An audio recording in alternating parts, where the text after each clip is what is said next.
ទីនេះប្រហែលជាកន្លែងមួយដែលស្អាតបំផុតនៅប្រទេសជប៉ុនដែលពួកខ្ញុំបានឃើញក្នុងដំណើរកម្សាន្តរដូវរងារបស់ពួកខ្ញុំសាកសម័យមើលនៅពេលដែលឆ្នេរសមុទ្រត្រូវបានគ្របដណ្ដប់ដោយទឹកកកមានសំឡេងទឹកអាឡូកវាយផាត់ផាយស្របពេលជាមួយនឹងព្រិលធ្លាក់មកពីខាងលើនៅប្រទេសជប៉ុនពិតជាមានកន្លែងចឹងមែនណោះ Snow on the beach បើហឺនណាស់ទៅជប៉ុនលើកទី1ពួកខ្ញុំហ៊ានជួលឡានបើកដោយខ្លួនឯងដើម្បីជិះចេញពីសាពូរ៉ូទៅកាន់ទីតាំងមួយហ្នឹងតាមផ្លូវដែលត្រឡប់មកវិញពួកខ្ញុំជួបនឹង Snow Storm គឺរាវផ្លូវត្រឡប់ពីកន្លែងហ្នឹងមកសាពូរ៉ូវិញតែម្ដងចង់ដឹងឲ្យត្រូវអត់ថាទីកន្លែងមួយហ្នឹងនៅណាតោះខ្ញុំនាំអ្នកទាំងអស់គ្នាទៅសួស្តីទាំងអស់គ្នាខ្ញុំអៃលីនតោះខ្ញុំនាំអ្នកទាំងអស់គ្នាទៅលេង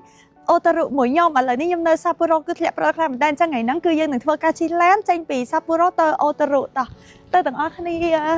ាថ្ងៃនេះគឺជាព្រឹកដំបូងដែលខ្ញុំបានទៅដល់សាពូរ៉ូសាពូរ៉ូគឺជាទីក្រុងរបស់ហុកកៃដូបើកភ្នែកឡើងមកគឺព្រិលធ្លាក់ខ្លាំងមែនតើហើយឡានវិញគឺគ្របដណ្ដប់ដោយព្រិលអញ្ចឹងពួកខ្ញុំត្រូវធ្វើការសម្អាតឡានឲ្យស្អាតសិនមុននឹងចេញដំណើរទៅអូតារុអត់ដែលមានបទពិសោធន៍បើកឡានជាមួយនឹងតកកអីទេអ្នកទាំងអស់គ្នានេះលើកទី1ហ្មងប៉ុន្តែអ្នកបើកមិនមែនជាពួកខ្ញុំទេគឺបងថ្លៃខ្ញុំអ្នកបើកដោយសារតែគាត់បើកឡានស្ទាត់អញ្ចឹងតែមុននឹងបើកឡានហ្នឹងក៏ពួកយើងមានធ្វើបានបើកបរអន្តរជាតិពីស្រុកខ្មែរមកដែរទើបយើងអាចជួលឡានបើកបានពួកខ្ញុំទម្រាំតែបានចូលឡានម្ដងខ្លួនគឺប្រឡាក់ដោយតកកអស់ហើយជាក់ខ្លាំងមែនតើហើយទៅណាក៏ចង់ទៅរត់ចូលឡានដែរព្រោះដោយសារនៅក្នុងឡានមានម៉ាស៊ីនកម្ដៅអញ្ចឹងតោះដោយសារតែពួកខ្ញុំបានញ៉ាំ breakfast នៅ Family Mart នៅខាងមុខនឹងហើយកន្លែងដែលខ្ញុំចតឡានហ្នឹងឥឡូវយើងចេញដំណើរទៅហ្មងធ្លាក់អញ្ចឹងលយ See you at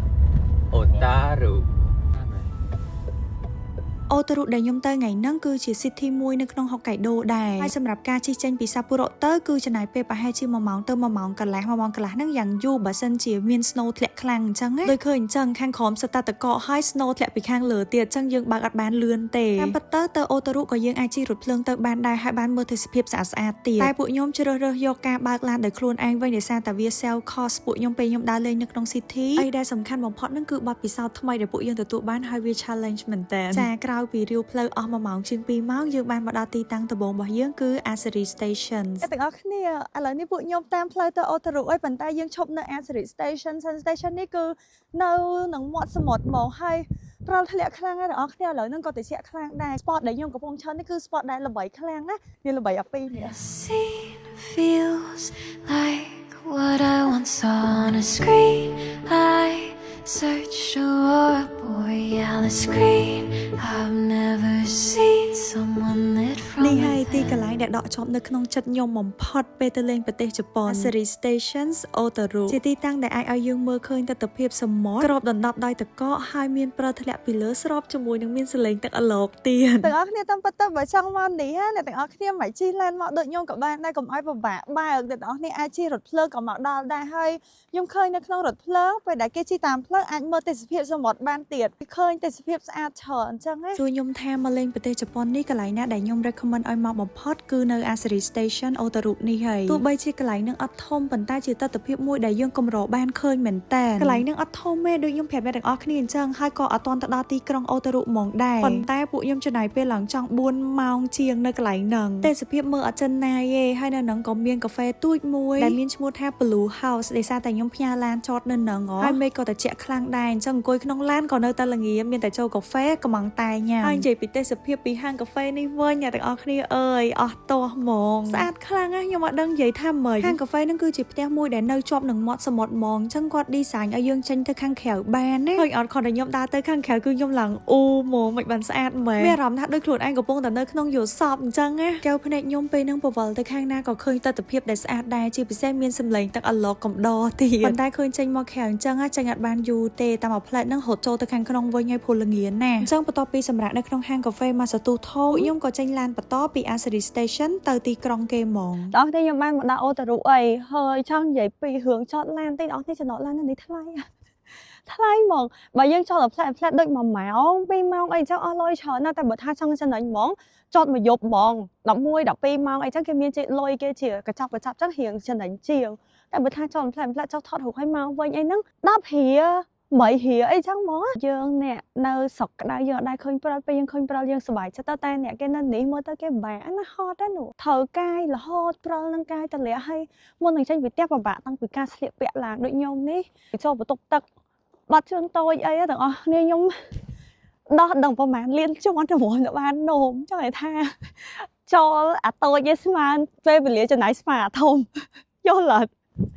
បាក់មែនតើ បបាក់ប៉ុន្តែសប្បាយអ្នកទាំងអស់គ្នាដោយទាំងអស់គ្នាបានឃើញអញ្ចឹងខ្ញុំមកដល់អូតរូនេះគឺមេឃឡើងចង់ល្ងឹតបាត់ហើយពេលហ្នឹងប្រហែលជាម៉ោង4ហើយអីដែលទាំងអស់គ្នាត្រូវប្រយ័ត្នពេលដែលមកលេងខែតាចេះអញ្ចេះហើយគឺប្រយ័ត្នល្អិលខ្លាំងមែនតើអញ្ចឹងស្បែកជើងតតែមានងាំដូចកង់ឡានអញ្ចឹងស្បែកជើងខ្ញុំប៉ុណ្្នឹងហើយនៅតែចង់ល្អិលនេះអ្នកទាំងអស់គ្នាកន្លែងដែលយើងត្រូវមក visit នៅអូតរូហ្នឹងគឺអូតរូ Canal ជា spot មួយដែលគេត្រូវតែមកឃើញហ្មងពេលដែលមកអូតរូ នាំអ្នកទាំងអស់គ្នាមកមើលទីតាំងបន្ទាប់របស់យើងដែលយើងមកដើរលេងនៅក្នុងក្រុងគឺជា spot មួយដែលល្បីនៅអូតារុហ្មងគឺអូតារុ Canal អ្នកទាំងអស់គ្នាកន្លែងហ្នឹងគឺគេមានទឹកបែបនេះនៅកណ្ដាលហើយពេលវាធ្លាក់ snow ទៅគឺស្អាតចឹងគេនាំគ្នាមកថតរូបថត content អីនៅនឹងច្រើនណាតែមនុស្សច្រើនខ្លាំងមែនតើអ្នកទាំងអស់គ្នាអញ្ចឹងពិបាកដែរនៅក្នុងការធ្វើការថតរូបអីហើយនិយាយពីតិចមិននិយាយទេតិចខ្លាំងមែនតើពួកខ្ញុំនឹងអង្គុយលេង snow នៅនឹងមកសទូដែរបានប្រហែលជា5-10នាទីទៅ20នាទីក៏គិតថានឹងទៅរកអីញ៉ាំហើយព្រោះដោយសារតែអស់គ្នាឃើញហើយខ្ញុំដើរអត់មានញ៉ាំបាយទេនិយាយទៅគឺថាបាយផឹកតែនៅម៉ាត់មួយម៉ាត់នឹងហើយដើររហូតដល់យប់ហ្មងជើងដើរហ្មងអត់បាយក៏បានដែរអ្នកទាំងអស់គ្នាឲ្យតែបានដើរគ្រប់កន្លែងពួកខ្ញុំសុខចិត្តដើរអត់បាយអ្នកទាំងអស់គ្នាប៉ុន្តែឲ្យតែបានស្អាតឃើញទាំងអស់គ្នាអាសាមកទៅសើថាពួកខ្ញុំស្អាតអីនឹងដើរលេងខែក្តៅខែត្រជាក់ក៏មុខនៅតែស្អាតខែណាស់មកដល់អូតែហត់ប៉ុណ្ណាក៏ខ្ញុំឆ្លៀតដែរអ្នកទាំងអស់គ្នានៅប្រទេសគេអាកាសធាតុប្រែប្រួលអត់ដូចស្រុកយើងទេផ្ទះថែប៉ុណ្ណាមកដល់នេះថែហត់តែខ្លាំងមកដើរលេងដឹងតែឡើងមុនហើយពួកញ៉ាំរបស់ប្លែកៗឲ្យមេត្រជាក់អញ្ចេះស្បែកស្ងួតយកខ្ញុំហត់ដងគឺមាន2នេះអ្នកទាំងអស់គ្នាក្រុមដែលខ្ញុំកាន់នឹងគឺការពារការកើតមុនហ្មងហើយបើនិយាយពីម៉ាស់ស្លឹកអត់ដែរខានមួយថ្ងៃណាទេជាពិសេស Sika Grade នឹងហ្មងជួយទៅ support ស្បែកយើងកុំឲ្យវាចុះខ្សោយម៉ាស់ស្លឹកនេះគឺពួកខ្ញុំផលិតនៅកូរ៉េអ្នកទាំងអស់គ្នាឈ្មោះគេគឺ Sika Grade គឺជាឈ្មោះសារធាតុផ្សំរបស់គេហ្មងដែលជួយទៅ support ស្បែកមុខខ្ញុំបានច្រើនណាស់ផ្ដល់ជាតិទឹកផ្ដល់សំណើមកាត់បន្ថយរោលការពារការកើតមុនអលាឆ្លៀតបានតែ10នាទីក៏ខ្ញុំបិទដែរអ្នកទាំងអស់គ្នាឲ្យតែពេលខ្ញុំដើរលេងអត់ដែរខានមួយថ្ងៃណាទេតបមកប្រើ Plemi Serum ដែលពួកខ្ញុំទើបតែចេញនេះដើម្បីទប់ការកើតមុនហើយនឹងទៅ support រនាំងស្បែកយើងឲ្យវារឹងមាំហើយអញ្ចឹងដើរលេងហត់មិនក៏ងាយឡើងមុនដែរនេះអ្នកទាំងអស់គ្នាទឹកមុខនេះចាប់ដើមភ័យហើយពួកអត់តដឹងថាទៅផ្ទះតាមផ្លូវណាហើយព្រិលធ្លាក់រត់ទឹកខ្លាំងតាមពិតទៅនៅអូតារុនេះពួកខ្ញុំដើរអត់តអស់ទេប៉ុន្តែអត់ហ៊ាននៅដល់យប់ជ្រៅព្រោះដោយសារតែយើងប្រើ Google Map ដើម្បីមើលផ្លូវសតចឹងទៅចេះតែចង់ចេញទៅសាប់ប្រកវិញឲ្យបានលឿននេះគឺគ្រួសារខ្ញុំគាត់មកដោះឡុកដើម្បីយកឡានយើងពីកន្លែងផ្ញើទាំងអស់គ្នានេះស្រួលមែនតើយើងគ្រាន់តែវាយលេខឡានហើយបញ្ចូលកាក់ទៅវានឹងដោះឡុកអូតូហើយយើងអាចបើកឡានចេញបានហើយអត់មានប្រើមនុស្សធ្វើការទេប្រកវិញហើយទៅកេងវិញហើយយកទៅរន្ធត់បានមកដល់ហើយដោយការគិតមែន snowstorm ពេលចេញឡានពីទីក្រុងទៅមានគេមានឯងអត់សូវភ័យខ្លាចហ្មងទេប៉ុន្តែជាយូរទៅស្ងាត់ទៅហើយ snow វាយហត់តែខ្លាំងពេលហ្នឹងខ្ញុំងុយគេងខ្លាំងហ្មងប៉ុន្តែអត់ហ៊ានគេងទេបនម៉ែបនឪអស់ហើយមើល Google Map រាវសុទ្ធហ្មងអត់ដឹងថាត្រូវឬក៏ខុសអ្នកចេញមកវិញត្រូវវាយស្នូហើយអត់មានឆាប់ទៀតដល់ចង់ឲ្យស្នូ